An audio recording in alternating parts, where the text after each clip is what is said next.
din hija ġurnata sewda għal pajjiżna, għalkemm il-ġustizzja bdiet issir għaliex wara li tlestit l-inkjesta bdew jitresqu n-nies il-qorti, però xorta hija ġurnata sewda.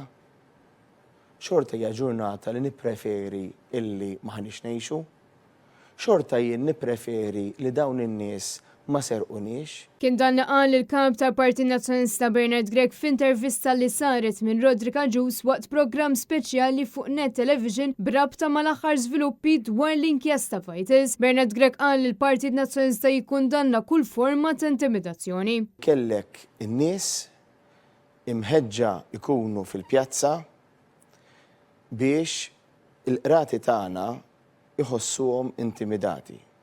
Issa jiena għandi fiduċja fil-qrati tagħna, naf u m'għandix dubju il-qrati tagħna se jibqgħu iħarsu lejn l-obbligi tagħhom kostituzzjonali, però l-attentat ta' intimidazzjoni huwa perikolus.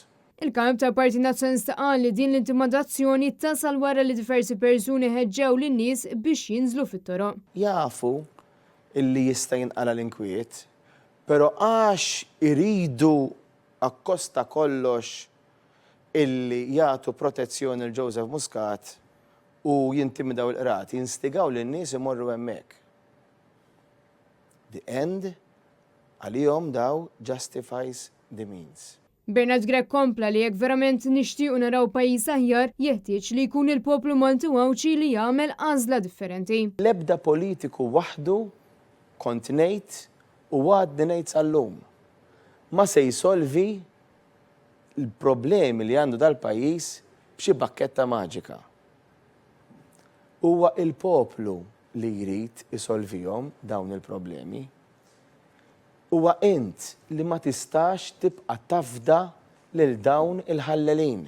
Kien hawnhekk fejn Bernard Gregg irrimarka li jeħtieġ li jinbidel il-Gvern Laburista darba l dejjem sabiex pajjiżna ikun jista' jerġa' jieħu r-ruħ. Mhux biżżejjed li ninkwetaw, mhux biżżejjed li nafsu l-likes fuq Facebook, mhux biżżejjed li nimpostaw xi post fejn ngħidu xarru każa, jew nixxerjaw fil-WhatsApp bil-moħbi għax nibżaw, mhux biżżejjed, dan kollu mhux biżżejjed.